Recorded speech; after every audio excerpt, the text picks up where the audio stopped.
Hi hello welcome to cricket మావా. Qualifier 1 direct final కి వెళ్ళే అవకాశం, ఇంకో మ్యాచ్ ఆడి తర్వాత ఇదంతా ప్రాసెస్ ఉండకుండా డైరెక్ట్ ఫైనల్ కి వెళ్ళే అవకాశం. గెలిచిన వాళ్ళు డైరెక్ట్ ఫైనల్లో ఉంటారు. ధర్మశాలలో చాలా హైట్ లో ఉంటుంది, మంచి మంచు ఉంటుంది, తేమ ఉంటుంది. టాస్ గెలిచిన టీం కి ఆ మొదట ఫీల్డింగ్ చేసి చేజింగ్ చాలా బాగా ఉంటుంది. High scoring match.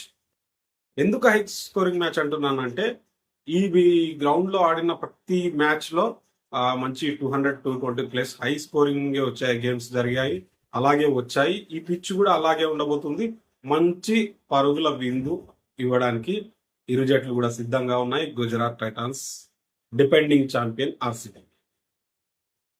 ఎవరికి ఫేవర్ గా ఉంటుంది? ఆ పిచ్ ఎవరికి ఫేవర్ గా ఉంటుందంటే అనే కంటే టాస్ ఎవరికి ఫేవర్ గా ఉంటుంది? టాస్ గెలిచిన వారికి ఫేవర్ గా ఉంటుంది. ఎందుకంటే చేజింగ్ ఈ గ్రౌండ్ లో కంఫర్టబుల్ గా ఉంటుంది. ఎందుకంటే ఆ డ్యూ ఫ్యాక్టర్ ఉంటుంది, మంచు ప్రభావం ఎక్కువగా ఉంటుంది. కాబట్టి ఆ స్పిన్ బౌలర్స్ కి కానీ గ్రిప్ దొరకదు, పేసర్స్ కి గ్రిప్ దొరకదు. ఆ గ్రిప్ మిస్ అయ్యి ఆ పరుగులు ఎక్కువగా వచ్చే అవకాశం ఉంటుంది. కాబట్టి టాస్ గెలిచిన జట్టుకి కొంచెం ఆ అనుకూలంగా ఉంటుంది. ఆ అనుకూలమైన పరిస్థితులు ఎవరికి వస్తాయి అనేది టాస్ నిర్ణయిస్తుంది. కానీ ఇక్కడ వీళ్ళ బలాబలహీనతలు ఏంటి? ఆర్సీబీ జట్లోకి మార్పులు ఏమీ జరగకపోవచ్చు. ఒకవేళ సాల్ట్ వస్తే వెంకటేష్ అయ్యర్ని తీస్తారా లేదా, ఇది ఒక్క డౌట్ అయితే, కన్ఫ్యూజన్ అయితే వాళ్ళ టీమ్ స్క్వాడ్ లో కానీ వాళ్ళ మేనేజ్మెంట్ లో కానీ ఇదంతా గందరగోళం అయితే కాస్త ఉంది. ఎందుకంటే సాల్ట్ సిద్ధంగా ఉన్నాడు, కానీ వెంకటేష్ అయ్యర్ లాస్ట్ 2 మ్యాచ్లు ఆడిన 2 మ్యాచెస్ లో మంచిగా ఆడాడు. ఒక మ్యాచ్ లో 50, ఒక మ్యాచ్ లో 48 దాకా మంచి టచ్ లో ఉన్నాడు. బిగ్ సిక్సర్స్ కొడుతున్నాడు, మంచి టచ్ లో ఉండి మంచి ఫామ్ లో ఉన్నాడు. కాబట్టి వెంకటేష్ అయ్యర్ని పక్కన పెట్టామా, లేదంటే సాల్ట్ని తీసుకోవాలి?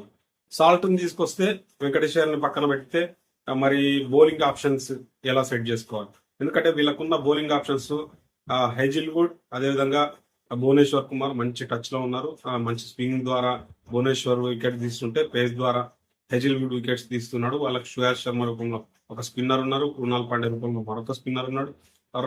రషిక్ రషిక్ రూపంలో ఇంకొక పేసర్ ఉండడం, వీళ్ళకి ఇంకో ఎక్స్ట్రా ప్లేయర్ ని, ఎక్స్ట్రా పేసర్ తో కానీ ఎక్స్ట్రా ఆల్రౌండర్ తో వెళ్ళాలా, రొమారియో షఫర్డ్ ని కంటిన్యూ చేయాలా అనే ఆలోచన ఉంది. రొమారియో షఫర్డ్ ని డ్రాప్ చేయాలంటే ఇక్కడ వెంకటేష్ అయ్యర్, సాల్ట్ ఇద్దరిని ఆడించారు. అలా ఆడిస్తే ఒక బౌలర్ తక్కువ అవుతాడు. 5 బౌలర్స్ తోనే వాళ్ళు కంటిన్యూ చేయాల్సి వస్తుంది. లేదు ఒక 2 ఓవర్లు 3 ఓవర్లు వెంకటేష్ అయ్యర్ తో లాగిద్దాం అనుకుంటే వాళ్ళు ఓకే సేమ్ టచ్అప్ తో వెళ్ళొచ్చు, వెంకటేష్ అయ్యర్ ని కంటిన్యూ చేయొచ్చు, సాల్ట్ ని కంటిన్యూ చేయాలి, తీసుకురావచ్చు.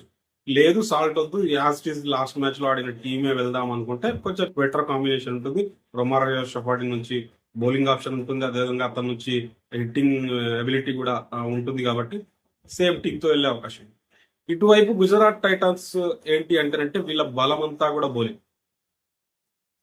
మహమ్మద్ సిరాజ్, రబాడ్, వీళ్ళిద్దరూ 3 ఓవర్స్, ఆ ప్రివెక్షన్స్ ఉన్న 6 ఓవర్స్ లోనే 3 ఓవర్స్ కంప్లీట్ చేసేసి అక్కడే వికెట్స్ రాబడుతున్నారు. అక్కడ విరాట్ కోహ్లీ కానీ అదేవిధంగా వెంకటేష్ అయ్యర్ వీళ్ళ ఇద్దరు వికెట్లు త్వరగానే తీశారు అంటే ఆర్సీబీ మీద ప్రెషర్ తీసుకురావచ్చు. ఆ ఫీల్డ్ రెస్ట్రిక్షన్స్ ఉన్న 6 ఓవర్స్ లోనే మంచి లైన్ అండ్ లెగ్ తో బౌలింగ్ చేసేసి వాళ్ళ వికెట్స్ రాబట్టేసి ఆర్సీబీ మీద కాస్త ప్రెషర్ తీసుకొద్దాం.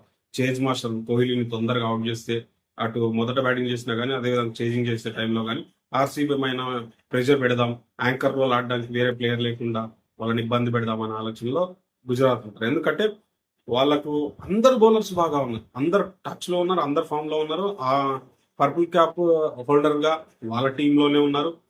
రబాడా, సిరాజు, ప్రసిద్ధ్ కృష్ణ, హోల్డర్ వీళ్ళందరూ బాగా బౌలింగ్ చేస్తున్నారు. వీళ్ళకి తోడుగా రషీద్ ఖాన్. వీళ్ళు ఇంకొక అడిషనల్ బౌలర్ అవసరం లేకుండా వీళ్ళ బౌలింగ్ ఉంది. కానీ వీళ్ళ బ్యాటింగ్ ఇబ్బందికరంగా ఉంది. ఎందుకంటే వీళ్ళ టాప్ 3 కనుక అవుట్ అయ్యారు అంటే ఆ తర్వాత నమ్మకం ఇచ్చే బ్యాటర్స్ జీటీలో లేరు, గుజరాత్ టైటన్స్ లో లేరు. ఆర్సీబీకి అలా కాదు, టాప్ ఆర్డర్ ఫెయిల్యూర్ అయిన మిడిల్ ఆర్డర్ లో వాళ్ళకి మంచి మంచి బ్యాటర్స్ ఉన్నారు. కానీ ఇక్కడ వీళ్ళ పొజిషన్ వేరు. వీళ్ళకి బౌలింగ్ మాత్రం బలంగా ఉన్న, బ్యాటింగ్ లో టాప్ ఆర్డర్ లో గిల్, సాయి సుదర్శన్, బట్ల ఈ ముగ్గురు టప్పి మనం లేపేశారు. ఏదైనా భువనేశ్వర్ గానీ హెజిల్వుడ్ గానీ కాస్త స్వింగ్ రాబట్టి పేస్ రాబట్టి వీళ్ళ ముగ్గురిని టప్పి మనం లేపేశారంటే ఆ తర్వాత నమ్మకమైన బ్యాటర్ లేడు. నితేష్ సింగ్ రూపంలో ఒక బ్యాటర్ ఉన్నా అతడు ఎంతవరకు రాణిస్తాడు? ఆ తర్వాత రాహుల్ త్రిపాఠియా ఈ సీజన్ మొత్తంలో కూడా అతని నుంచి పెద్దగా కాంట్రిబ్యూషన్ రాలేదు. అతని నుంచి పర్ఫార్మెన్స్ చూడలేకపోయారు. ఆ తర్వాత వాళ్ళకున్నది ఎవరు?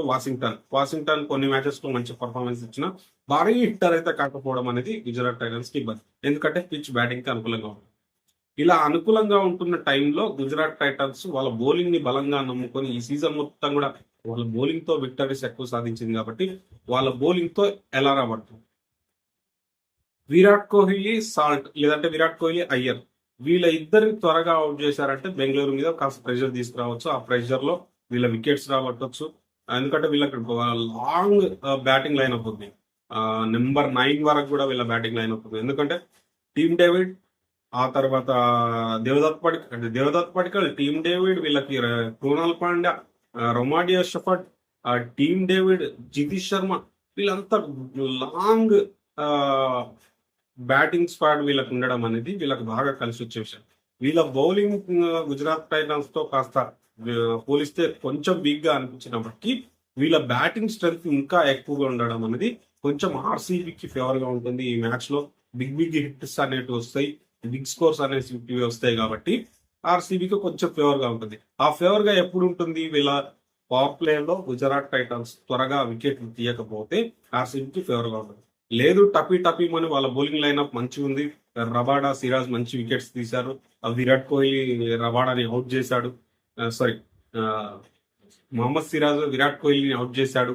ఇలా మంచి ఫైటింగ్ నడిచింది, వికెట్స్ పడ్డాయి అంటే మాత్రం ఖచ్చితంగా ఆర్సీబీకి ఇబ్బంది అవుతుంది. ఆ ఇబ్బంది లేకుండా ఆర్సీబీ కనుక కాస్త బెటర్ గా పర్ఫార్మెన్స్ చేసి ఆ ఫీల్డ్ రిస్ట్రిక్షన్స్ లో వాళ్ళు వేస్తున్నటువంటి సిక్సర్స్ ని కాస్త జాగ్రత్తగా ఆడి వికెట్స్ ఇవ్వకుండా భారీగా పరుగులు రాబట్టింది అంటే మాత్రం గుజరాత్ టైటన్స్ కి ఇబ్బంది తప్పవు. అది మొదట బ్యాటింగ్ చేస్తున్నా, సెకండ్ బ్యాటింగ్ చేస్తున్నారు. ఎందుకంటే వీళ్ళ బ్యాటింగ్ స్క్వాడ్ ఆ ముగ్గురునే నమ్ముకుంది. ఆ ముగ్గురు కనుక ఫెయిల్యూర్ అయ్యారు, బట్లర్, సాయి సుదర్శన్, గిల్ వీళ్ళు ఫెయిల్యూర్ అయ్యారు అంటే మాత్రం RCB direct final entry, direct ఇంకా అడ్డదారి ఈ దారి లేకుండా డైరెక్ట్ ఫైనల్ ఎంట్రీకి వెళ్ళిపోవచ్చే అవకాశం ఆర్సీబీకి వెళ్ళిపోతుంది.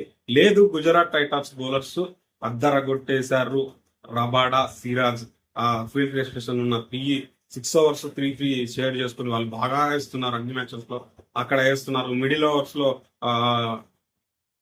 హోల్డర్ మంచి బౌలింగ్ చేశాడు. రసీద్ ఫామ్ లో ఉన్నాడు, రసీద్ కూడా వికెట్లు తీశాడు.